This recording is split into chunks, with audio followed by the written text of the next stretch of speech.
E ai ki oku tīpuna, he mea tino nui te māra o ia rā. We kind of know when it's time to harvest our tipu, when we hear the pipi wharauro. No te tainga mai o te Pākehā I mimiti haere te rāpuna mātauranga.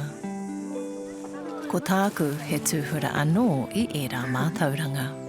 This is not new to us. You know, we lost it somewhere along the line.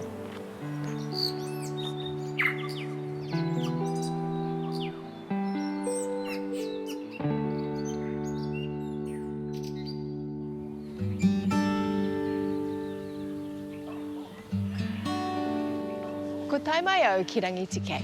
Ki raro I te maru o rua pehu. I tēnei rā kei te tūtaki au I a Meretini Bennett-Huxtable. Ka whakamahi a Meretini I te Maramataka I tōna māra me tōna ao ia te rā. E hikaka ana ahau ki te noho tahi ki aia me te ako I ēnei mātauranga tuku iho.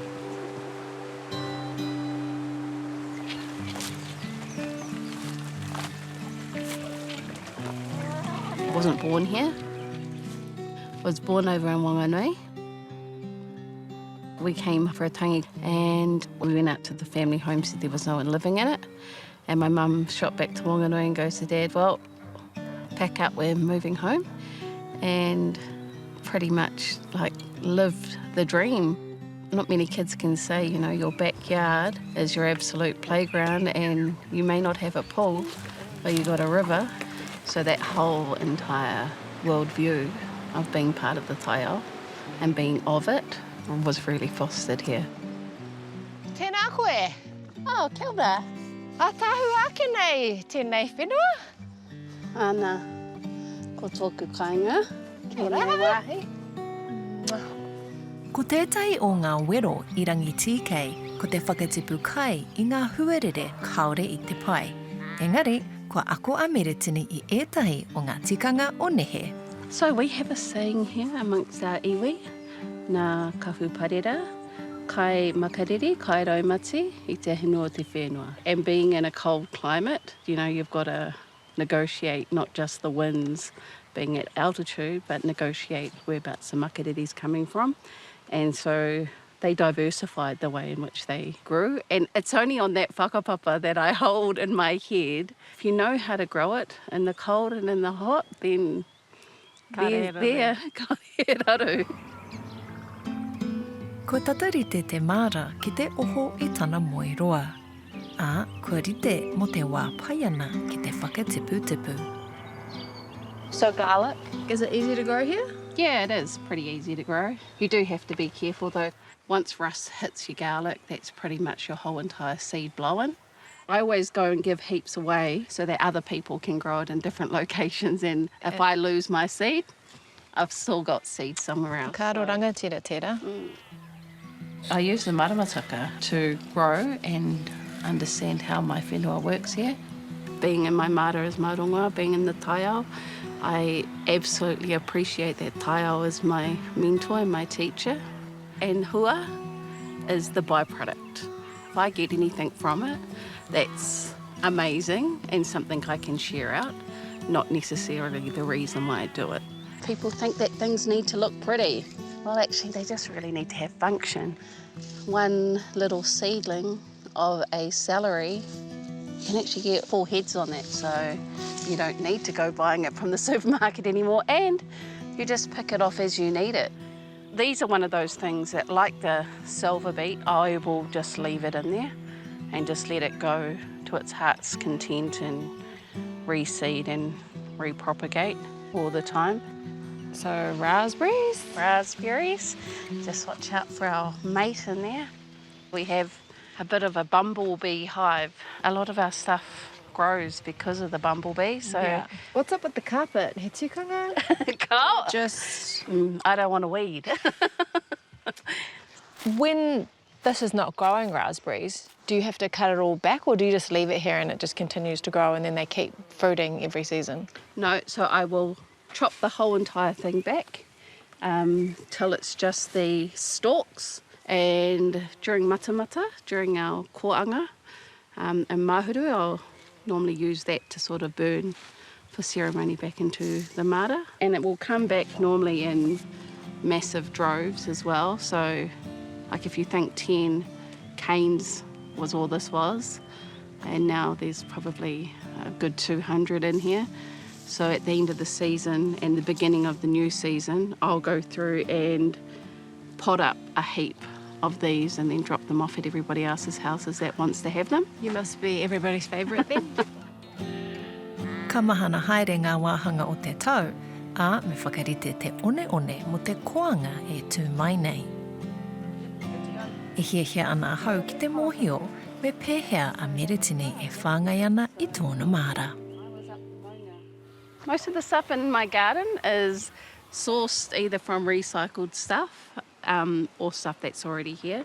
So starting at the bottom, I've normally just got cardboard, chuck on grass clippings, leaves, coffee grinds from the local cafes. You can also use a whole heap of the pony poo and that on the sides of the road.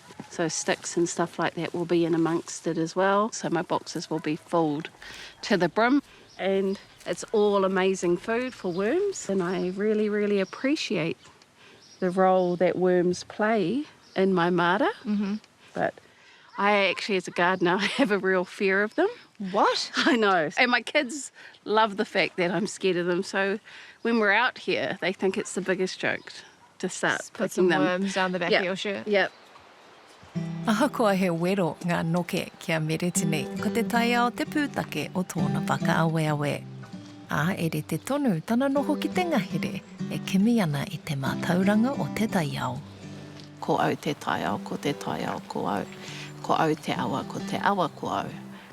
So we know that there is this innate connection, whakapapa, to the environment.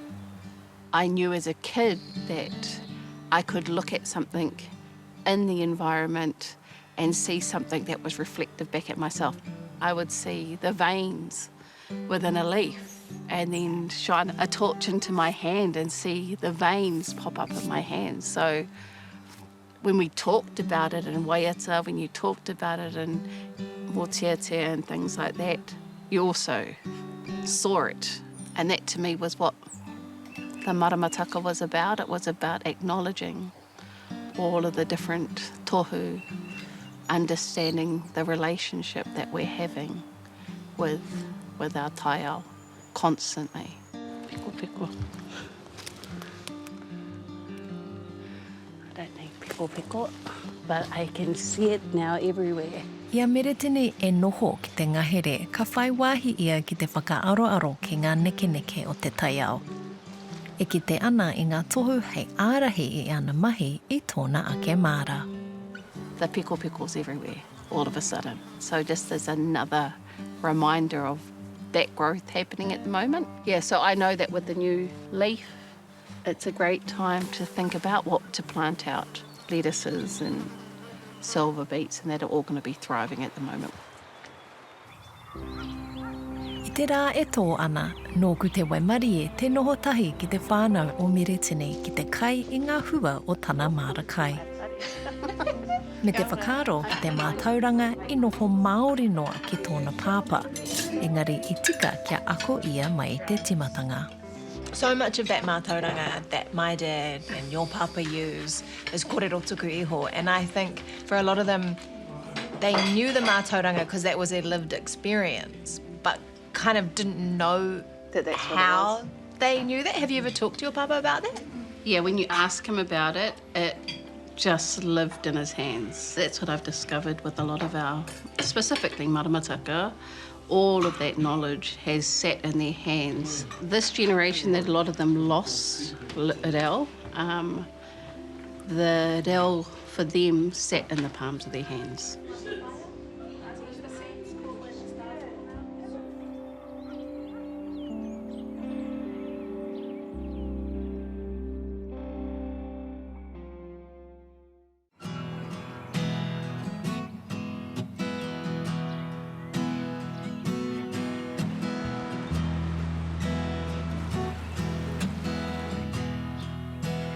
Kei te tonga o taihape te māra o Meretini.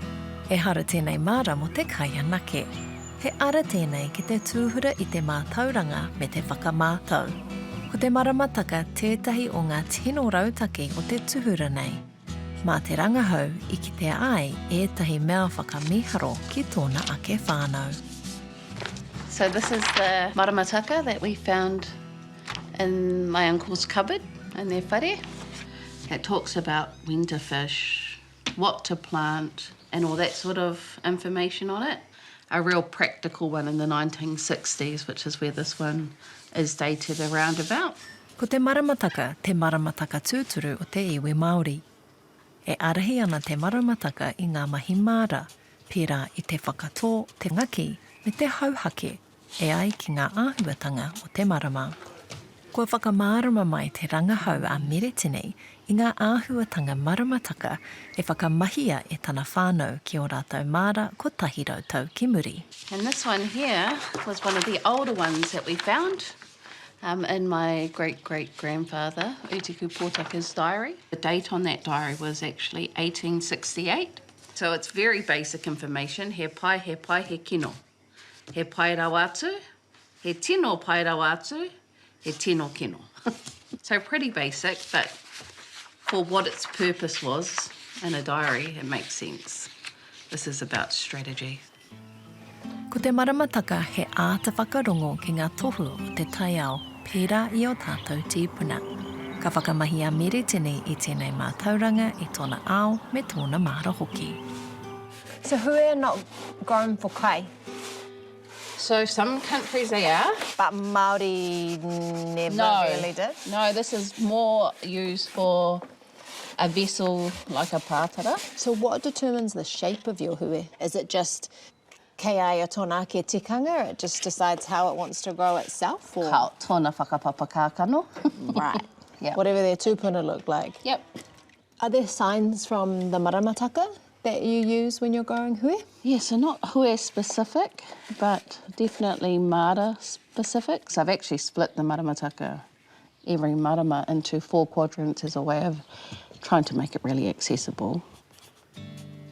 So I have whiro ki tamatea, and so that's my initiate phase, seed planting and the beginning of the marama and what you're doing to plan. Then I go huna, ki turu, and that's my communicate phase. It's really important to understand the connections and communication in that second quadrant of the Maramataka. Then I have rākau nui through to kore kore, which is my activate phase. And of course you get to the full moons and most people know it's high energy for some people. So activate is a really good thing for us to be considering. What are we doing? What are we moving? What are we motivated by? And then the tangaro moons right around Te Mutu Whenua brings us back to the start, and that's our evaluate phase. Making sense, what have I learnt? What am I doing moving forward? Yeah, and so carrying on with that, sometimes 12, sometimes 13 times a Gregorian calendar, we're practicing that. When you grow hui, you're always bound to get a few that don't make it. This one here is one of those ones, and so it's sort of lost a little bit of its integrity around the top, which is never a loss. I will actually probably give this to a friend of mine who's having a pepe, and this will become an ipu whenua for them. Yeah. Because it's lost its top. It means... Oh, he kākano ki roto. So these kākano will grow a hui that look like this. So if you want ones that are like this shape and this shape, then these are the seeds that you're going to want to take. So is that you offering to give me some kākano? I'm happy to sweep these into your hand. Great, I will take them all and probably won't even be able to grow one hui, but you know what? I'll keep you posted. Ko tētahi o ngā mea whakamiharo o te māra o Meretini, ko ngā tikanga whāngai. O horere au te kite I te hononga I wainganui I a taihape me tangaroa. Kia nei e hara I te ohorere pairawa. How do you feel about a cup of tea? I love a cup of tea. So this is what I call my seaweed tea, Yeah. or another pretty good name for it's kino juice. Oh, it smells so bad. Yeah, so... Sorry. Okay. So what is actually in here? So right now, there's the last sort of our kina that we've just harvested out diving. Doesn't smell great. No, okay, so it's got kina juice, kina shells, and then just water? Yeah, so water, and then we're going to add the seaweeds. Okay, right, so this just goes inside the bucket? Yep, so straight in, straight on top. So what do you actually use it for? And so it just is growing up, it was always the thing that went on to our māra. Yeah. So the juice sits over the whole of the summer. Is this a practice that's always happened in your whānau? Yeah, it is. Which is interesting because you don't live next to the coast. Yeah, I know. So I never knew that it was anything unusual being an inlander, going out to the coast. Our people did that all the time. There's so much remnant of it around our whenua that shows that relation. This is a hononga between, hine moana and tangaroa. I like that now, as an adult, rediscovering all those different relationships and how important they are. He wā a cup of tea, mō ngā rōpere, and that beautiful scent just rises up Like again. honga akine. It's like, Oh, I love the smell of that. It's kina. so do you have to dilute this part of it? It's actually just going to go on our raspberries, so they're pretty resilient. We can just pour this straight into there. And we want to avoid getting any of this on us. Oh, kāre kore.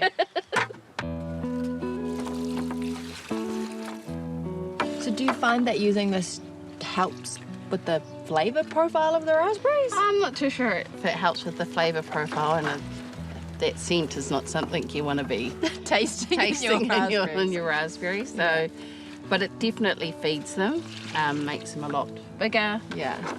fatter, juicier.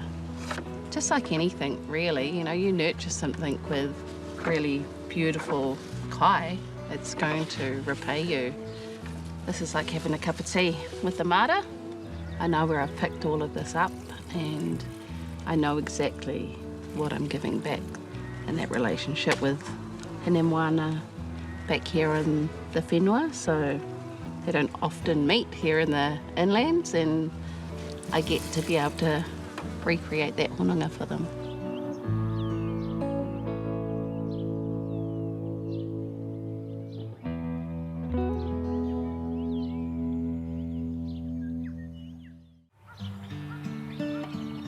Ko te timatanga o Noema, ko te māra pātea a Meretini kei te wāhanga kōkiri. E whakamahi ana I te Maramataka hei arataki, kua kōwhiria ia tēnei rā hei whakarite I ōna pārai mo te whakatō kumara, hei hauhake I te mutunga o ngahuru. So what phase is the marama in at the moment? So we're just moving into the first quarter moon, which is what we call our huna moon. And this is a perfect time for me to really take a scan of everything and understand what I need to do and put into it. I te rānei, ka ako au I ētahi atu rautaki e whakamahi ana a Meretini ki te whāngai tōna māra. So I've already started some of the work. Next job is going to be laying out some of the sleepers. Is this ash?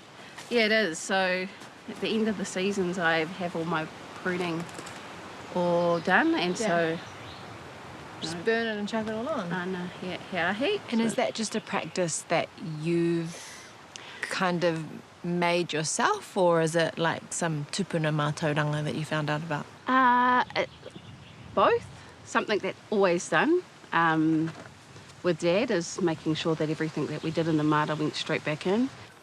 Yeah, so all the black char is pretty much what I'm hoping for, to get that all back into the soil. So yeah, the ash is there, but it's all this stuff here that's really good and rich. That's the stuff that you see when you're out having a look at the whenua, to look at all the different layers. And these have just come from the raspberry canes, and I remember when I picked all these canes, and now I see them in a new state, which is, a pretty intimate conversation with it. So It's the life cycle of your māra. it is the life cycle of my māra.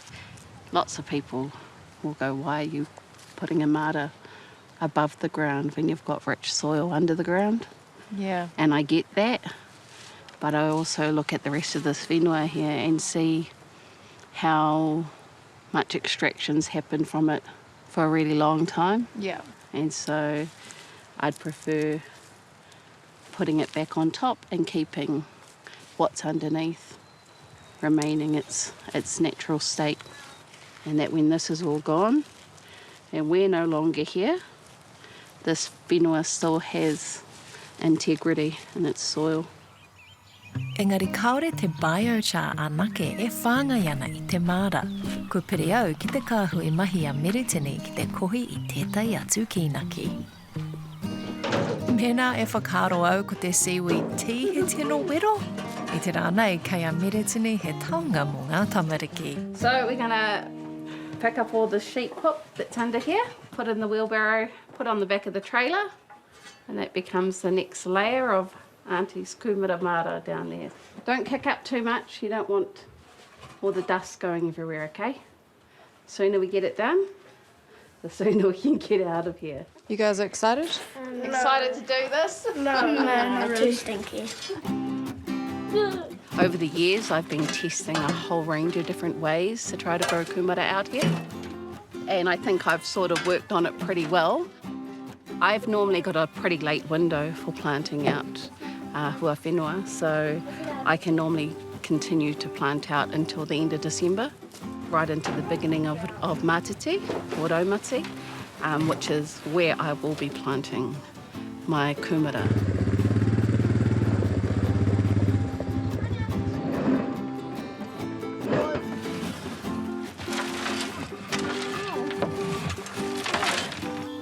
This year I've opened it up for a good, 4 metres by 4 metres, I think it is. Who wants to be on the rake? Me. Last one. So ko oti inaene, is this the last thing you'd put on, or do you continue to add more stuff? What happens next? No, yeah, I will continue to add more stuff on top. This year I'm actually going to test out putting some volcanic rock around the edges and down the middle of my rows, because I've had a few of our kaumata talk about in this little here, that's what they would do.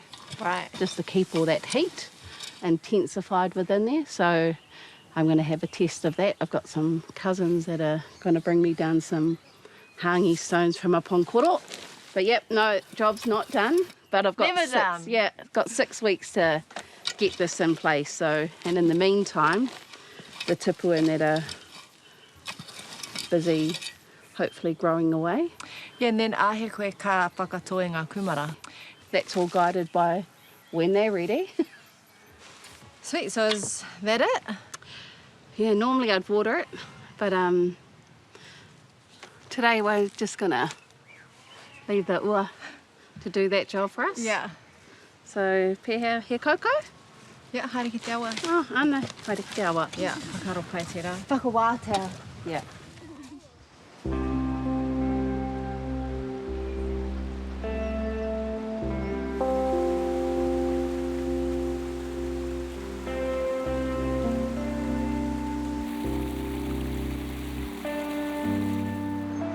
Kei o Toia, ki te taho o te awa o Rangiti, okay? Our whānau home's just at the top of this hill, so this has been our swimming hole, our bath, mai rā since we've been coming here when my mum was little. It's just a massive amount of memory down here, but a real healing energy for me. I have a really big hononga to this space, and so that's the reason why we come down here, and it's very much a rongoa for all of us, as everything is for me, whether it's in the māra, whether it's in the taiao, and right here at the awa. This is just a real physical expression of it, because you can dive into this one, so.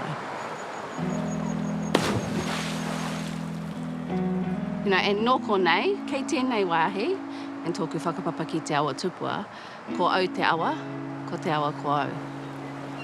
Nothing tells you that more than when you immerse yourself in it. Pērā I te rangiti kei ka huri a Meretini I tana ara ki te tutuki I ngā wero hou.